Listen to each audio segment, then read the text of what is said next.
Hello, adventurer. It's good to see you. You have made it to the morning grind. Welcome, welcome. It's the live stream at the beginning of the Geekverse, where we talk about all types of topics in geekdom, gaming, and fantasy, with an emphasis on being constructive and creating the things that we want to exist in the world. It's all on the grind, Sizemore. Can't be too fine, can't be too coarse. That's exactly right. There are a lot of adventures to be had today. Dungeons to explore and monsters to slay, and who knows what a random encounter might send our way. That's why we have to prepare, so settle in now for the morning grind with your favorite beverage in hand. Tea? Or maybe something a little stronger. I've got a few bottles of the old Wynyard left. Whatever you want. Pull up a chair. Dude. If you're feeling fancy, how about a cappuccino? Or a frappuccino? Or how about an espresso? Just tea, thank you. Sounds good to me, Gandalf. Whatever you want. I'm just glad you're here. Everyone is welcome. You can just watch if you want. You don't have to worship anything you don't want to worship. Thank you, Mike. But be forewarned. Sometimes we get really strange characters around here. Wait, what's that you say? Why can't you come and be a part of the stream? My wife would disown me. Oh no, I bet she'll be fine with it. Come on in. Am I scared for my safety? No. What are we supposed to do? Everybody do the secret handshake.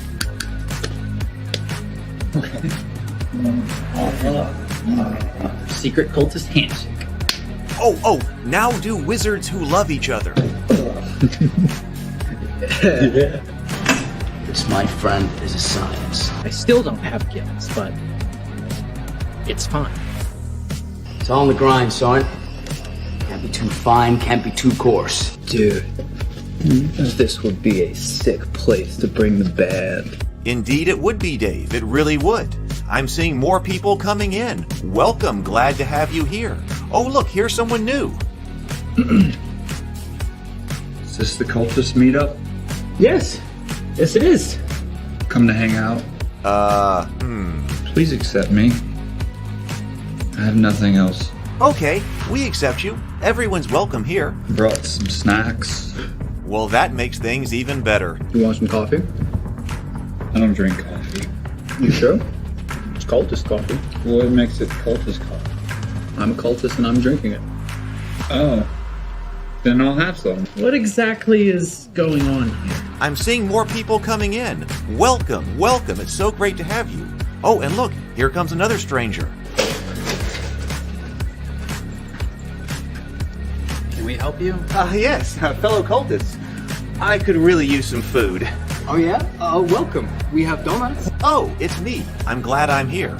I'm sure you have a few questions for me, though. What's your name? Who do you work for? What god do you worship? Great questions, Rob. I'm Steve King, and I worship Nyarlathotep. No, not really. I'm just Heath, and I won't be worshiping anything this morning. But I will be your host. Welcome to the office. We're going to have a great time. I've got my coffee ready, because now it's time for the morning grind. If you could become a fish, that would be amazing. Then I could command you with my mental fish powers. Good morning, everyone. Lots of people here today. RPG with BDJ says I'm one of the contributing writers on Trials and Treasures, the exploration and rewards book in the series. I can't wait for the look-see. Cool. Fantastic. Glad to have you here. Wait a minute. Are you the same DBJ that is part of the Cool Name RPG operation that we were just talking about last night with Mark Tassin? That would be really cool if you were. Hey, Theo. And Draco. Good morning, Daniel, and good morning, James. Good morning, everybody. How is everybody feeling today? Mill says, I feel drained after yesterday. I was kind of feeling the same way. I slept later today. My business lunch got rescheduled from yesterday to Sunday, now back to today. So I am going to have to close out at just about 1 hour in here. But I'm feeling pretty good. I got a lot to discuss, and those kinds of things always re-energize me. Good morning, Tomcat and Zero the Blade. So I do too. Okay, so we're going to be looking at this Level Up RPG today, the Advanced 5th Edition. And You know, I knew about it tangentially, and I'd completely forgotten about it until just a few days ago. And I kind of was wondering, we put out the question, who's going to be the Paizo of 5th edition? Who is going to, carry that on if somebody was? That was a video we did, weeks ago. And some people had some different opinions on that and tossed out a few different things. And then Project Black Flag came out with Kobold Press.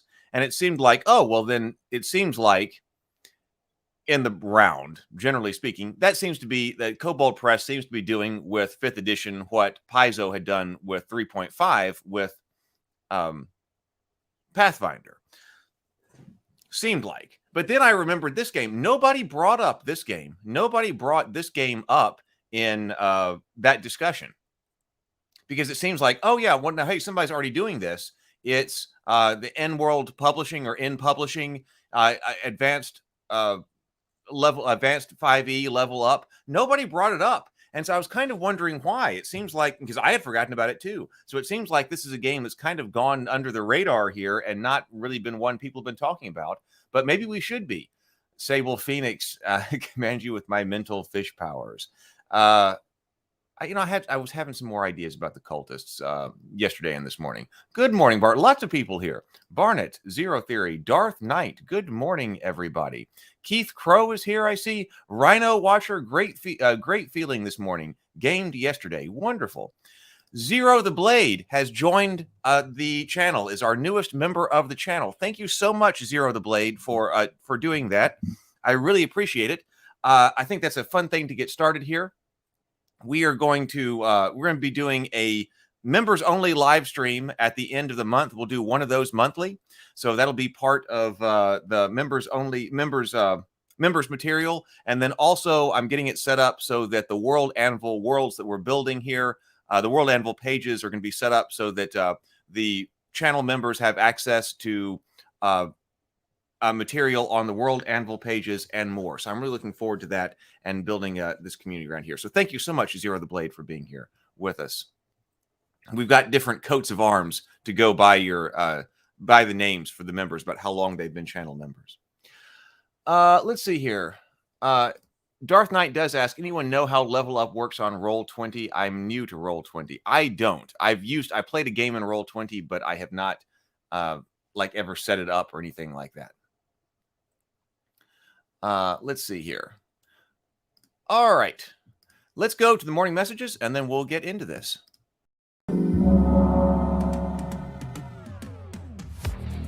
The Morning Grind is brought to you by World Anvil. For all the writers out there, World Anvil has all the tools to help you write, organize, present, and publish rich settings with complex characters.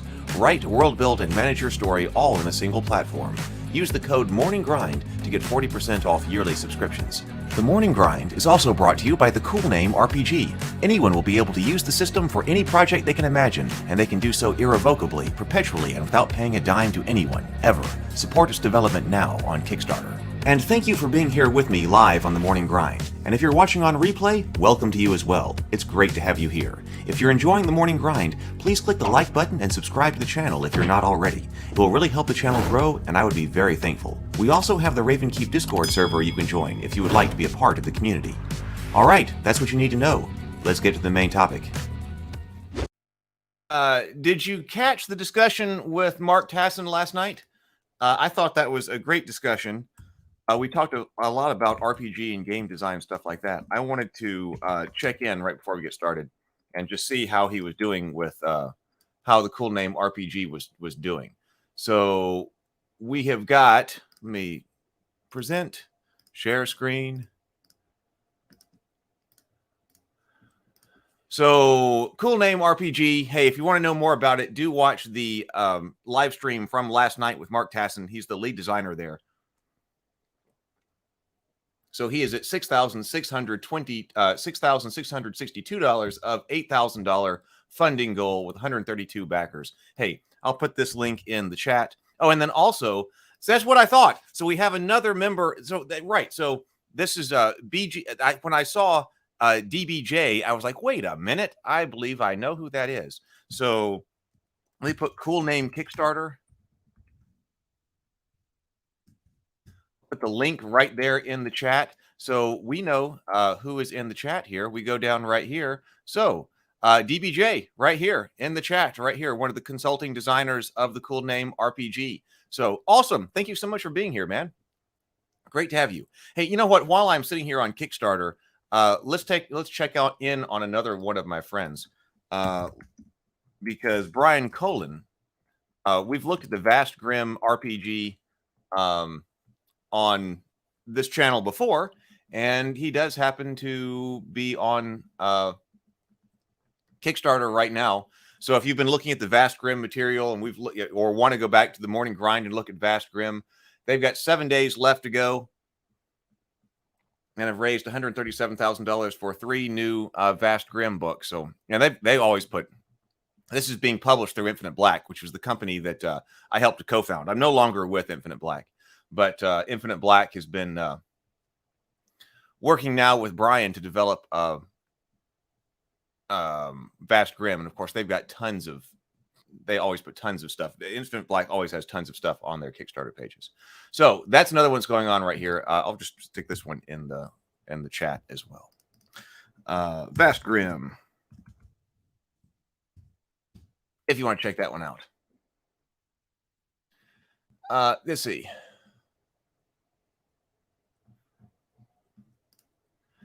Keith says that my friend JKW on Discord launched a Kickstarter this week. Backed it this morning.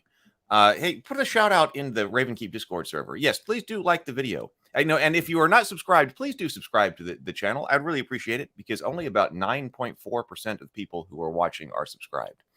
So, all right, let's get into it. Let me stop sharing and then bring up the PDF again. So I don't know anything about this one, but I was like, hey, I should, because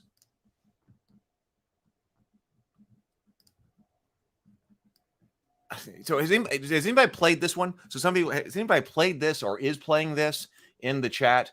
I would like to know, because it seems like to me it has gone completely under the radar, and maybe not for any good reason. Maybe it's just not something that's talked about. So this should be the core book.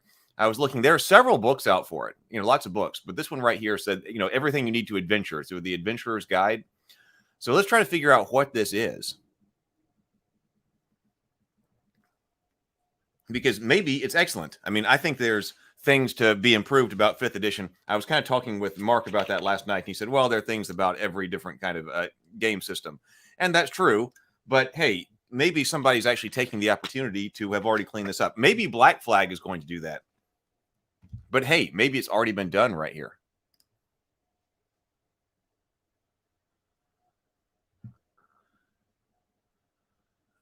Eli says, is this the 5.5e Kickstarter going on? If you're talking about Cool Name RPG, no. Cool Name RPG is not 5th edition. Mark wants it to be something that people who only know 5th edition can go over to pretty easily, but it's not. It is not 5th edition. So Black Flag is going to be continuing on 5th edition. Cool Name RPG is generating its own rule set, so it'll be completely new. So Darth Knight 0 Theory says, I haven't heard of this one until now, but Darth Knight says Sly Flourish, which, I remember seeing him on Twitter. I was following him a long time on Twitter, and I didn't know he had a YouTube channel. Maybe one day he's somebody who should be on the Table Talk one night. Has referenced A5E a few times in his podcast, but I'm at a loss. All right, well, let's see what it's about then. Let's see what it's about. So we got table of contents here. We want to see what is level up. Like, what are they actually trying to do here? Hopefully it's not just about what a role-playing game is, but what exactly makes this different. So introduction, character creation, origins, heritage, culture. Oh, so this one also, it seems very common to start dividing heritage, so or species or race or whatever you want to call it right here, but some kind of division between the biological side of a character from the cultural side of a character. I'm a fan of that. And we got lots of options here too. Lots of options for heritages and lots of options for culture. Adventuring classes: Adept, Bard, Berserker, cleric, druid, fighter, herald, marshal, ranger, rogue, sorcerer, warlock, wizard, lots of classes too. Equipment, multi-classing and feats, adventuring, combat and turn-based action ability scores. We're probably going to jump down to ability scores to see how this game's played. Since it's advanced 5th edition or whatever, probably plays a lot like 5th edition. But, you know, we like to, when we've been investigating these RPGs, kind of get into how to play. So we may skip over the character creation in the beginning and go to ability scores, adventuring, and turn-based action to figure out exactly what we're doing here that's different. Combat maneuvers, spell casting, and then appendices. Oh, we've got conditions in this game as well. Oh, I'm kind of tempted to go and take a look at them. I was looking at, so we got, I think, is that more conditions than in 5th edition? I love conditions. And Pathfinder has a lot of them. So, all right. Conditions, gods, beliefs, faiths, compatibility, and index. Does this game, let's see if there is a character sheet in the back.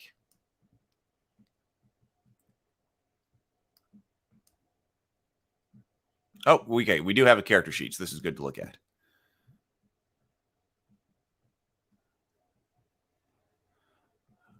Oh, no, I don't believe there's a level up chaos going on. I mean, there could be, but I'm not familiar with it. Jeremy, I think there was, but I don't think there is right now. But I could be wrong. I backed A5E and have been playing an A5E campaign for months now. It's great. It really expands options for martial characters, making them much more interesting. So in-world fathers 30-ish designers to rewrite the entire 5e system, DBJ says. So this is a complete rewrite of the 5th edition system. Oh, inward gather. Okay.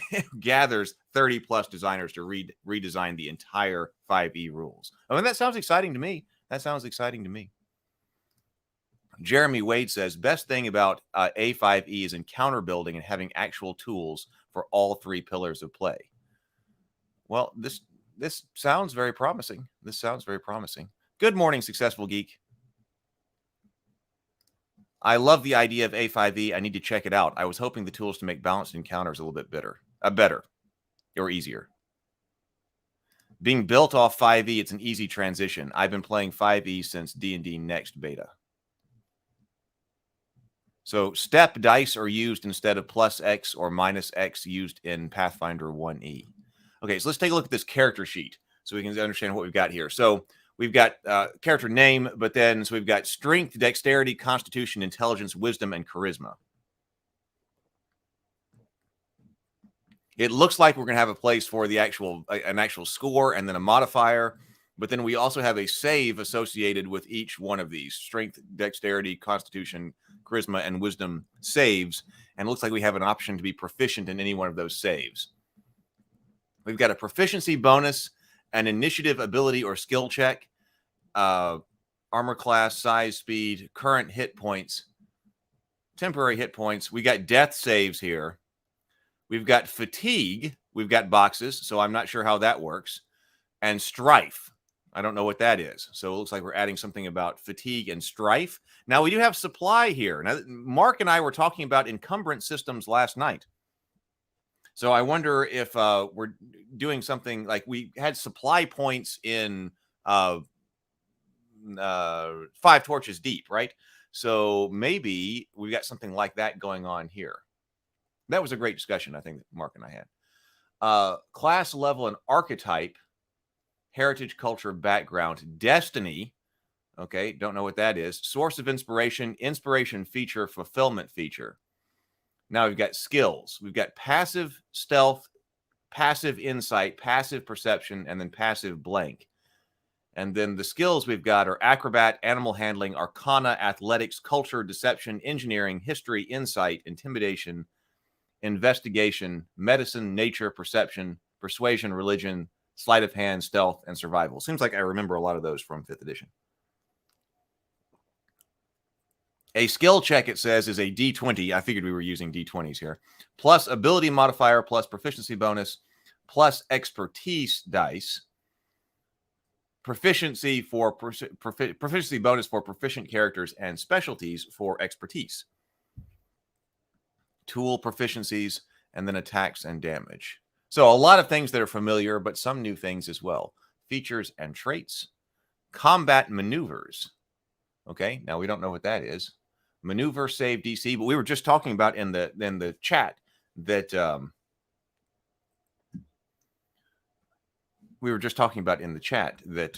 it expands options for martial characters. So this may be the case. You know, we've talked about that a lot on this show.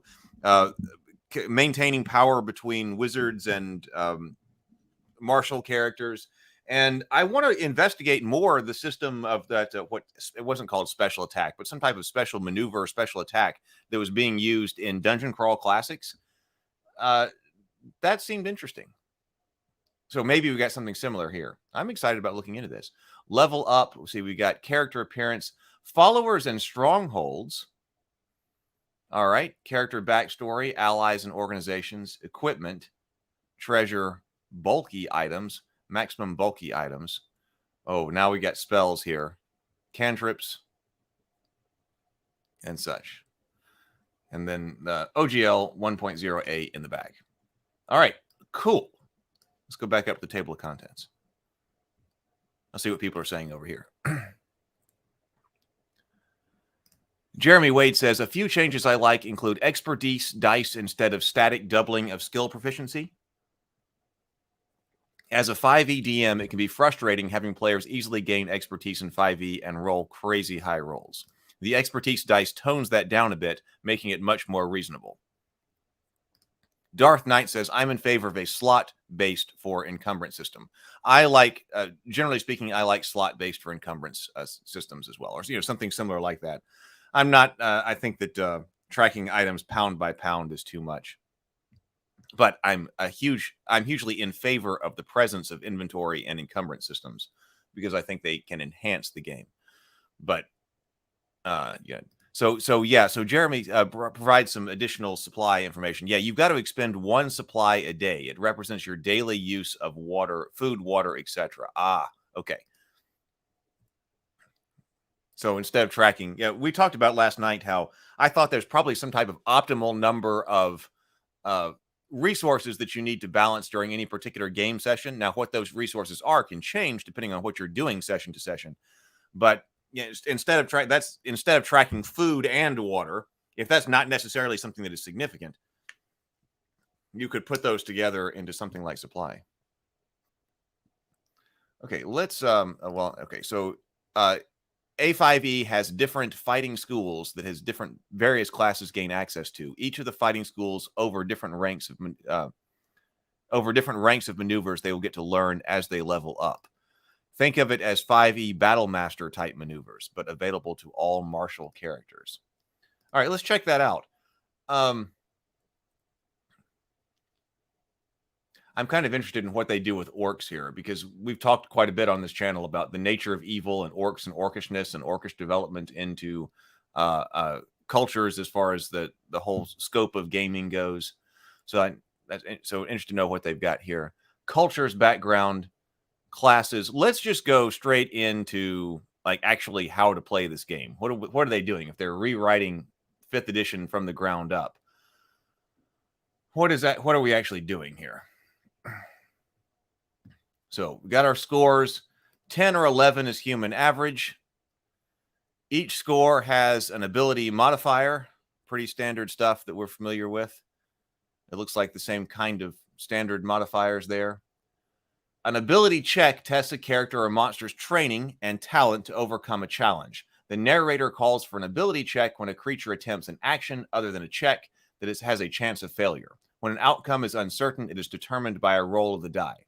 For every ability check, the narrator decides what of the 6 abilities is relevant for the task at hand, and difficulty of the check, represented by a difficulty class or DC. The more difficult the class, the higher the DC.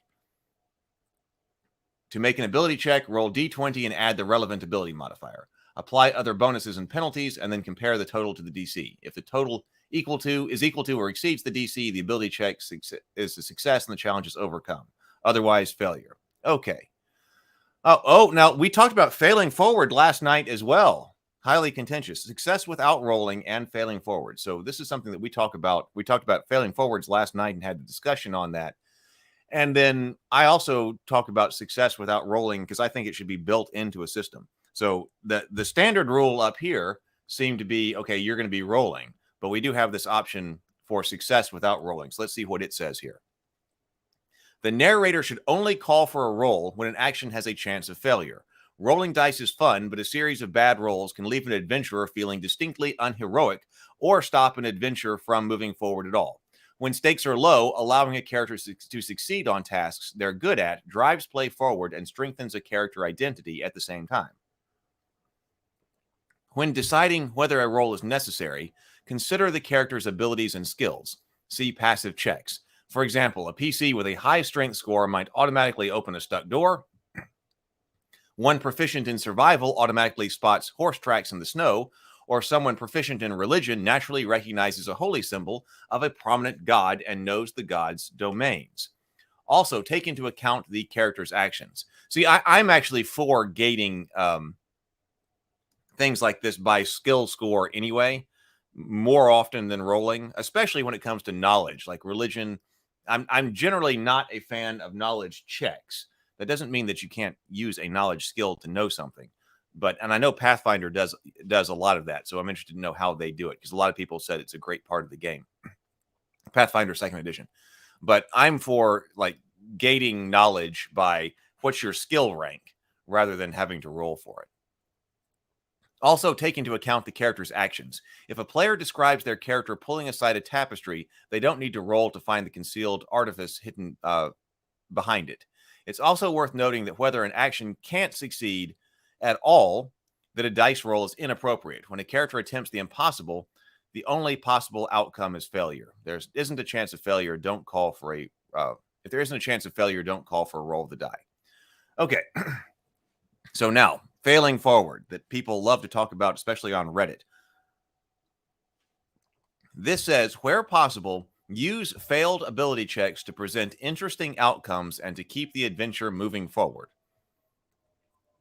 If a thief attempts to pick a lock using thieves' tools, rolls poorly, and fails to meet the DC, the narrator has a choice. You can't pick the lock and stalled progress, or limited success and a setback. For example, the narrator might say, if you continue, you'll pick the lock, but it will take several minutes. There are guards patrolling this building. Do you want to risk it? What do you want to do? Okay, so how do we feel about that? So their example here, see, one of the issues that I have is that it's sometimes difficult to adjudicate failing forward and partial success. To me, they kind of go hand in hand. On the fly at the table sometimes, or it can be. Sometimes that's been an issue here. So in this case, instead of saying you can't pick the lock, he's going to say it's just going to take you a long time. And hey, you're going to increase your risk of being discovered by a guard. What do we think about that?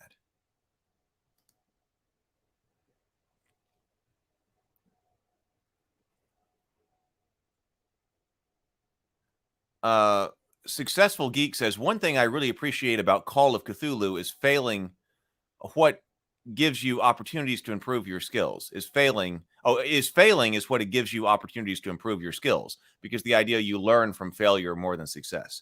I like the Call of Cthulhu skill level up improvement system as well. BGD says, I think I'm missing something. What does this game put forward as novel arguments to the core resolution mechanics of standard game? Well, that did seem like it was pretty standard. I mean, that basic ability check right there did indeed seem a lot like a basic 5th edition check. Zero Theory says, I like failing forward. My problem is I never think of it when I'm at the table in the moment. Yeah, because it's not how I'm used to playing. Because it's like, oh, you failed. Okay, so you didn't do that. You didn't open the chest or whatever it was.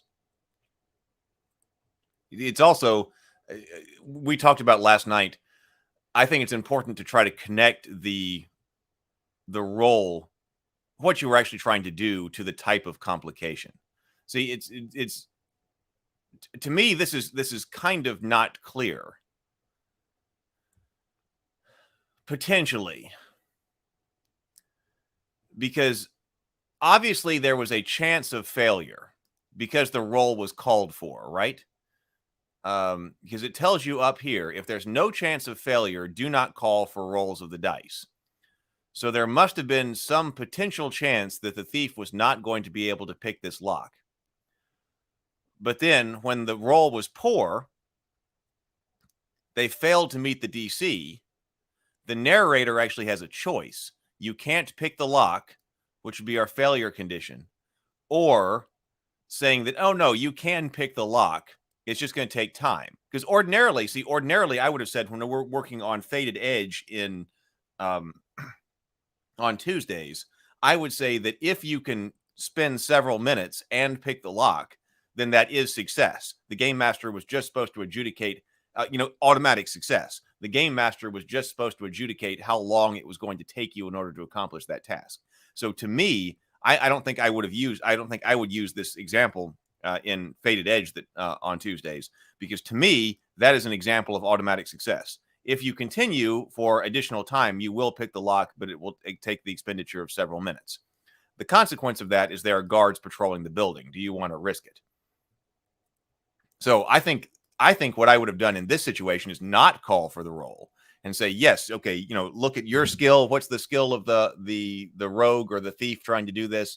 What's the difficulty of the lock? Okay, yes, given enough time, you will be able to pick this lock. But it's going to be this amount of time, and hey, you got to roll for patrols or random monsters. You might run into them. That's, I think, how I would have adjudicated that. They're using something a bit different here. Successful Geek says, yeah, it's still basically 5e. It just introduces some more tools to make things better, it seems. Rhino Watcher says, I like taking more situations out of the player character, i.e., the character can pick the lock, but if a guard comes around the corner, is a random chance the PC has no control over based on the build. Yeah, I agree with that. The thing that I don't like that sometimes comes up is I gave the example, and I saw this, people were talking about this on Reddit, that, okay, I'm trying to climb this mountain, and I failed my roll. So does that mean that I was not able to climb the mountain, or I fell off the mountain or something like that? Well, what if the failing forward thing is, okay, you can get to the top of the mountain, but as a result, you are attacked by pterodactyls. And people are like, what? And people commented, and I tend to be of this persuasion as well, that, hey, what exactly does my failure to climb this mountain, why does that result in a pterodactyl attack? That doesn't make sense. You're like, because that's an easy way to do a complication, which I think sort of breaks credulity a bit. That, okay, yes, you do succeed, but what is your complication? Your complication is you're attacked. But does that make sense? It makes a lot more sense in this case that we were just talking about and that Rhino was talking about here, that if you're not rolling and you're just saying, hey, yeah, you can pick this lock and you can climb this mountain based on your skill and the difficulty of this task, but it's going to take X amount of time. And because it's taking X amount of time, there are increased chances of random encounters or more patrols coming by or things like that. That makes more sense to me. Jeremy Wade says, as a DM, I love letting players have choices. Failing forward and providing that choice is a plus, in my opinion. This is a very popular topic. So I didn't know how many people we would have here today because, like I said, people haven't been talking about this game as much. But it seems like a lot of people are interested in it and have a lot to say, and that's fantastic. So here we have our DC tables. Very easy, medium, hard, very hard, nearly impossible. Medium being 15, again, seems pretty standard. Now we do have passive checks. So there was passive checks up there on the character sheet. A passive check is a special kind of ability check that doesn't involve any die rolls, instead presenting any of the following circumstances. Let's see. So the passive check is a special kind of ability check that doesn't involve any dice rolls or die rolls, instead representing any of the following circumstances. The average result for a task done repeatedly or continuously, such as taking in the details of a room on first sight. When a character is under no pressure and can take as long as they need, such as opening a locked chest in a safe location during downtime.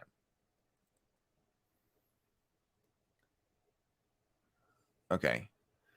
To determine a character's knowledge or awareness, possibly in secret, without rolling dice, such as recalling a local legend or noticing an ambush. Like recalling a local legend, to me, yeah, that's the kind of stuff that should be passive. To determine a character's total for a passive check, add 10 plus all the modifiers that normally apply to the check. If the character has advantage on the check, add 5, and if they have expertise die, add 3. If the character has disadvantage, subtract 5. The most common use of a passive check is the passive wisdom perception check. When a character first experiences a new scene or location, the narrator describes what they sense based on their perceptiveness. A highly perceptive character might automatically detect dangers. A less perceptive character wouldn't notice, such as hidden opponents or traps. So, okay. My question on that would be, when a character is under no pressure and can take as long as they need, such as opening a locked chest in a safe location during downtime, why do they only get a 10? Because in me, with my game design philosophy, I would say that if you are under no pressure and can take as long as you need in order to accomplish something, you should get the max roll. You should get a 20. Because if you actually can take as long as you need to try to do something, then it seems like you should get the max roll. Because that's what I give you on in Faded Edge we're developing. So this is interesting to think about different game design philosophies. Because I completely get... See, this says done repeatedly or continuously, such as taking in the details of a room on first sight. I can definitely see using an average roll for that. And I can definitely see using the average for recalling the local legend and stuff like that. Because these, especially if this is time constrained, and especially noticing an ambush is time constrained. But if there is actually no time constraint, I'm okay with the character getting max roll. You're spending enough time until you roll that.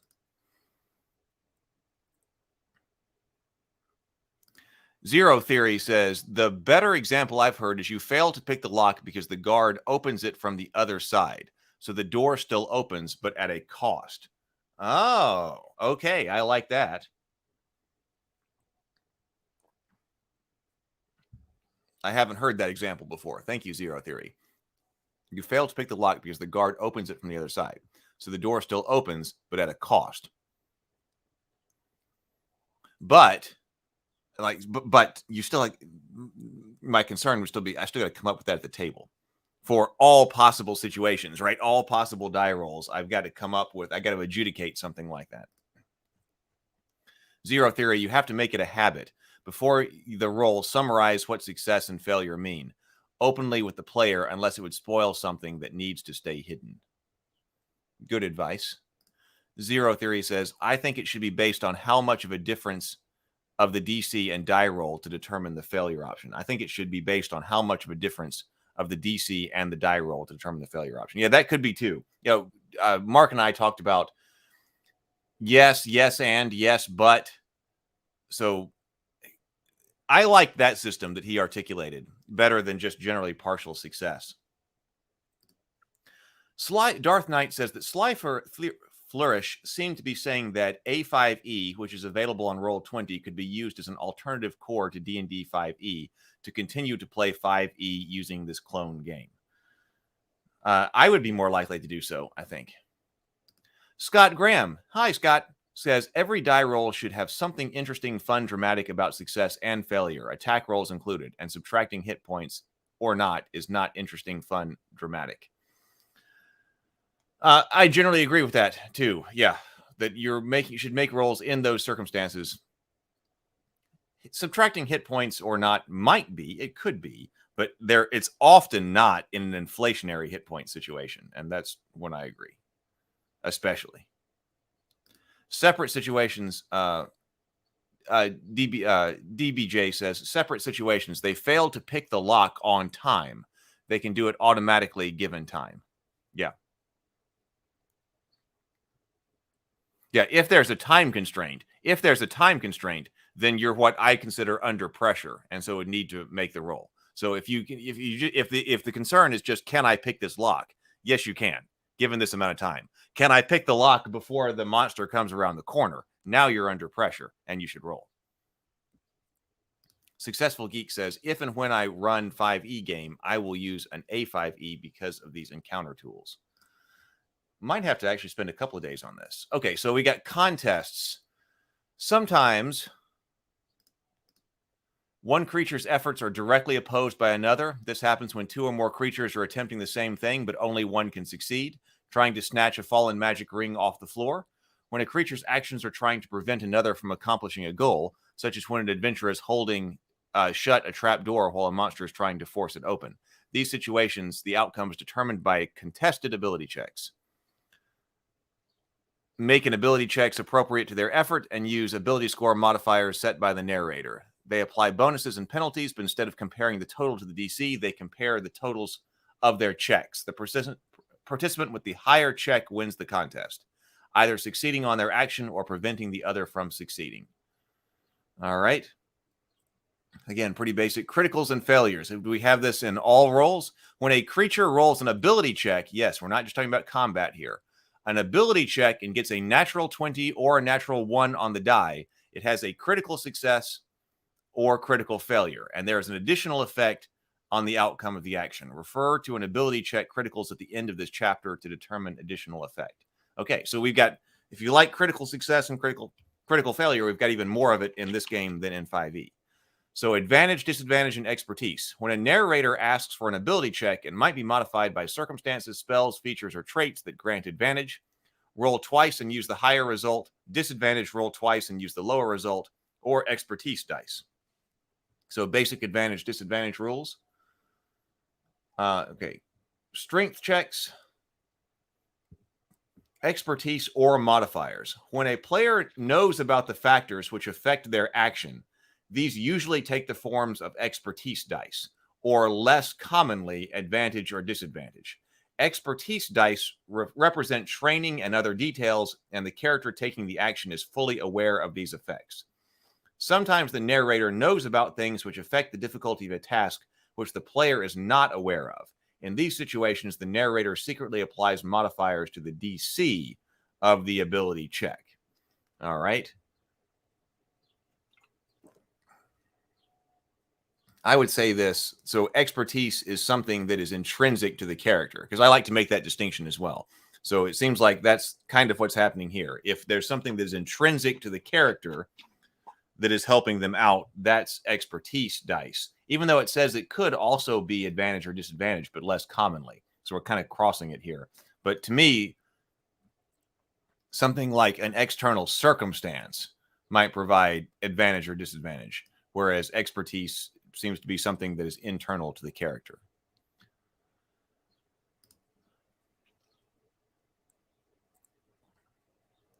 Darth Knight says, sounds like this is a cleaned up version of 5e. Sounds like it. Hey, GM Toolbox, good to see you. So yes, I'd say this is much better than 5e. So I wonder why it hasn't come up. At least it hasn't come up on this channel so much. GM's Toolbox says, saw you were loving 5e. I love these books. Okay, good. So now we've got GM Toolboxes for it. The class changes are also very much worth looking into. I tell you what, then let's do a few days on this system, because it seems to be worth it. Scott Graham says, on a failure, you don't just let the succeed with complication. You don't just let the succeed with complication. No. Yeah, it said in here that you were supposed to, you had that option.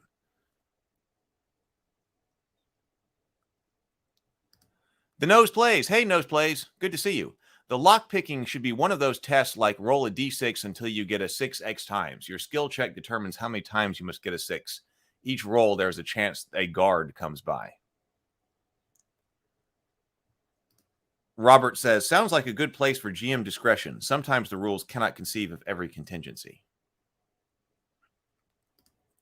And Scott says, remember, there are numbers other than multiples of 5. Okay, so lifting and carrying bulky items. So we did see there were something about bulky items on the character sheet. So it says you can carry a number of bulky items equal to 1 plus your strength modifier, a minimum of 1. If you exceed this number, you are encumbered. General carrying capacity, it says your carrying capacity is your strength scored multiplied by 15. This is the weight in pounds you can carry if you go about day-to-day business. If you exceed, strength score multiplied by 15, strength score multiplied by 15. If you exceed your carrying capacity, you are encumbered. So there are 2 different ways you can become encumbered here. This seems to be the standard, more or less the standard D&D route, even though we're specifying encumbered here, but bulky items as well. Supply. So here's supply. You can carry a number of supplies equal to your strength score in addition to the rest of your gear. So I guess this up here does not have to do with your supply. So you can carry a number of supplies. And so we got told in the comments that's water and food equal to strength in addition to everything else. Push, pull, drag, or lift. You can push, drag, or lift a weight in pounds equal to twice your carrying capacity, 30 times your strength score. While pushing or dragging weight in excess of your carrying capacity, you are encumbered. Tiny creatures can't carry much, while large creatures can carry more. A tiny creature's carrying capacity is halved, and it can't carry bulky objects. For each size category above medium, larger creatures double their carrying capacity. The number of bulky items they can carry, the amount they can push, drag, or lift. Dexterity. So, okay, we should say strength. So strength also involves attack rolls and damage. So strength is one of the default abilities when making melee attacks in hand-to-hand combat. When you make an attack roll using a weapon such as a mace, a battle axe, or a javelin, you add your strength modifier to the attack roll and the damage roll. Some weapons, such as the javelin, can also be thrown to make a ranged attack using strength. So it's not always dex, because I was just looking down here. So dexterity is the default ability when making some melee attacks and most ranged weapon attacks. When you make an attack roll using a ranged weapon like a crossbow, longbow, or sling, you add your dexterity modifier to the attack roll and to the damage roll. When using a melee weapon with the finesse property, such as a rapier or whip, you can choose to use your dexterity modifier instead of your strength modifier. So this is ranged weapons and then ones with finesse. Armor class. The armor you wear determines whether you add any or some of your dexterity modifier to your armor class.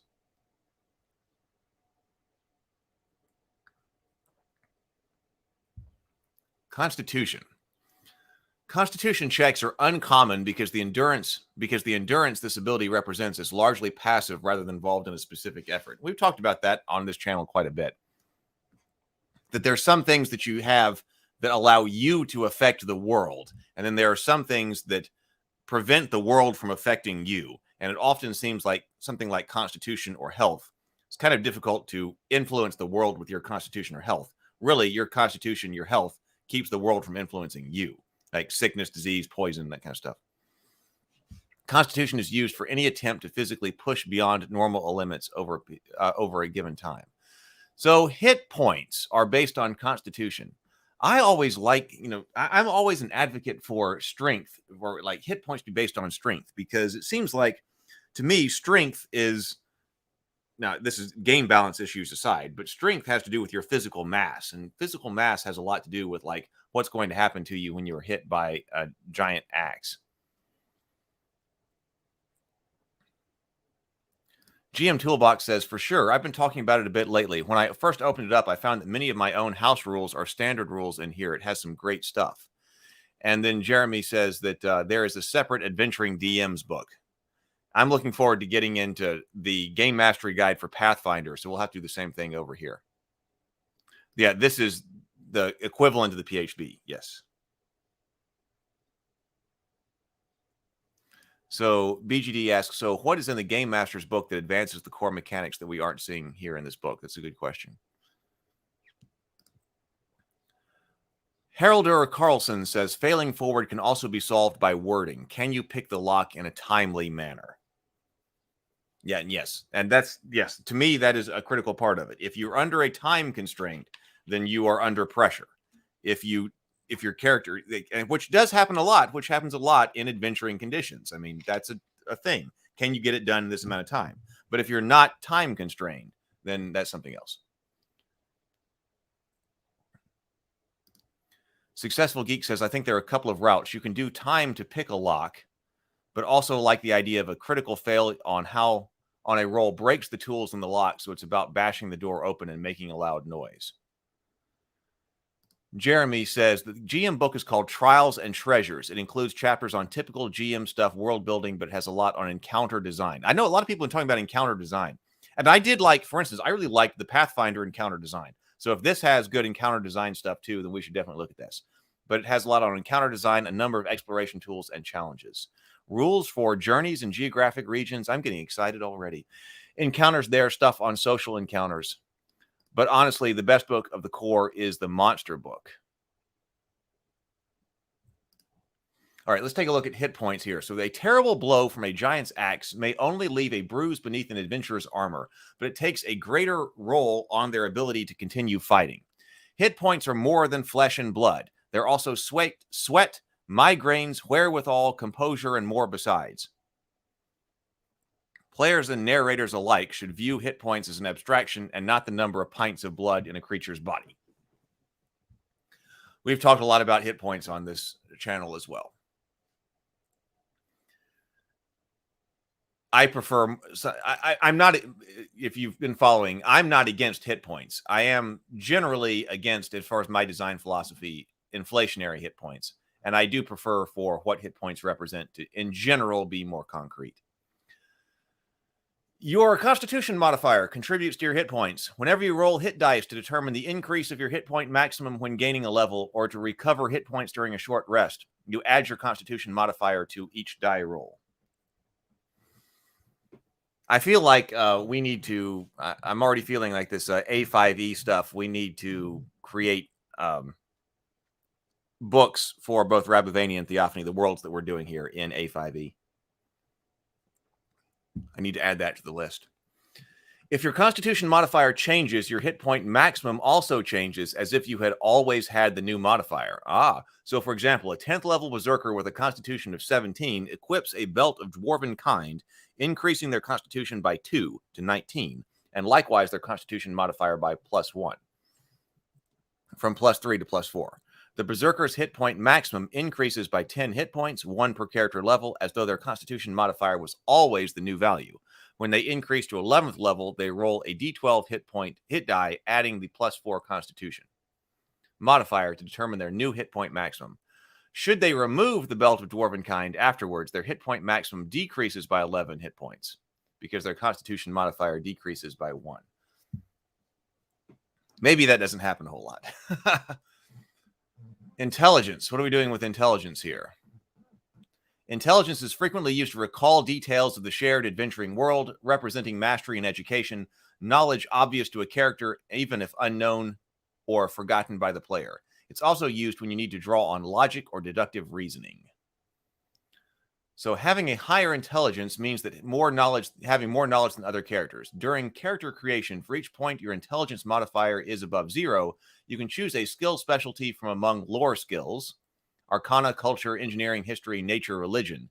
If you are not proficient in any lore skill, you either gain proficiency with a lore skill, choose an extra language known, or pick a tool proficiency in one artisan's tools, gaming kit, instrument, or vehicle.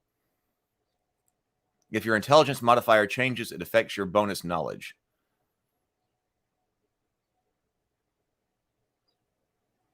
Spellcasting ability. Wizards and some warlocks use intelligence as their spellcasting ability to determine their spell attack bonus and the saving throw DCs of the spells they cast. Wisdom. Let's get through wisdom and charisma here. So wisdom measures your attunement to the world around you. Wisdom checks, but what do we do? Spellcasting. Oh, so that's spellcasting ability. Clerics, druids, and some warlocks use wisdom as their spellcasting ability. Wisdom also determines the number of spells a cleric or druid can prepare each day. Charisma. charisma modifies or measures your ability to effectively interact with others, including your confidence and eloquence, as well as the power of your personality. Spell casting ability. Bards, heralds, sorcerers, and some warlocks use charisma as their spell casting ability, which determines their spell attack bonus and the saving throw DCs of the spells they cast. Charisma also determines the number of spells a herald can prepare each day. Working together, group checks, proficiency bonus. Group checks? When an individual in a scene are attempting the same thing as a group, such as climbing a cliff or sneaking up on an enemy camp, the narrator calls for a group check. Oh, that we need to go someplace else to. Okay. So no changes to the core mechanics here. DBJ says there are over 1,600 pages of content spread over 3 books. A specific change isn't going to pop. It's taken in total to see the new framework.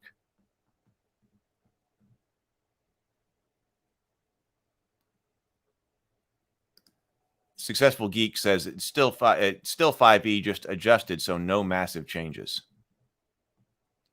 It's helped my encounter building 100 times over, Jeremy Wade says. So this is advanced 5 edition. This is level up. Here, I'll go up here. This is level up advanced 5th edition. That's what we're looking at. And it's by the N Publishing. Well, we were looking at that as far as strength. So strength gave us some information on that. So if you scroll back, good morning, by the way, Sarah. But if we, good morning, Sarah. This is Sable Phoenix. Excuse me. How does this system handle encumbrance? It looked like it had multiple steps that were based under the strength. If you go back and take a look when we were looking at the strength score, it did talk about that. Give some information under strength. So we were definitely talking about that. Sarah says, I get frustrated with critical failures as a concept since it discounts the point of having skills built up. See, I would too. This is another one that I think needs to be a one-shot. Jappard says, I would love to do a one-shot with this just to see if the systems work. I'm excited about sitting here and reading it.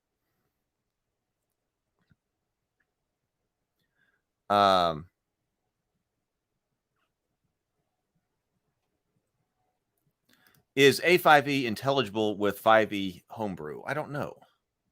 Trade says, good morning. This is interesting. If I had seen this back when I was trying to get into 5E, I may have played it longer.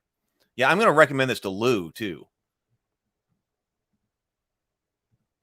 So Errant Dragon says, the Trials and Treasure book, aka the GM book, has a huge focus on exploration journeys and good rules on encounter building that encompasses exploration factors, so it's not just combat focused. You could say that it's 5e, but with a bit more crunch and options. Hey, Rambler. Glad to have you here. Errant Dragon says, level up 5e. So there is a lot of love out here for this system. It's just for some reason it's not been on my radar or been talked about in the comments on this channel all that much. Level up A5e is great design. It's definitely its own game and transcends D&D 5e in every way. Its problem is just really badly named. Just try Googling level up RPG. Ah. Well, yeah, that's true. Level up RPG. I like the A5e, Advanced 5th Edition. Yeah, okay. So that I can see how that being a problem. There's plenty there for players, but what I appreciate from A5e are the DM's book and Monsters books. I've used them both in my 5e games that I DM. But I also play a wizard in a A5e campaign. And by design, A5 subclasses can be used with A5e. In fact, A5e Wizard uses their War Magic subclass from 5e. Yeah, it seems this game has the same issue of inflationary hit points. It may. That just seems to be built into what people are doing. Well, I mean, it's built into 5th edition. So I guess I would not have expected 5th edition, and something that's built off of 5th edition to not use inflationary hit points. Seems like that goes with the territory. Okay. Well, I actually have to get out of here because I have got to get ready to go to a business lunch, and I got about a 50-minute drive to get to the city to get out there. So I think we do need to look at this game more we may look at this continue tomorrow. I want to look at it more. I'm excited about it. So we will continue looking at A5E tomorrow. I hope everyone has a fantastic day. Thank you so much for being here. Please do hit the like and subscribe button. Please do that. I would really appreciate it if you would. Everybody, go have a very productive day. I'll be playing Zelda tonight, Legend of Zelda. I want to get back on our shows, our core shows. I was talking with Mark Tassin about that last night, but I'm not ready yet, but I want to do a Friday night stream. So tonight we'll be continuing to play the original NES Legend of Zelda game tonight. That'll be at 7:30 p.m. Central Time. We'll do that. Maybe we'll get some gaming going on next week, but we'll do that tonight. Everybody, go be productive and grind on. I'll see you tonight.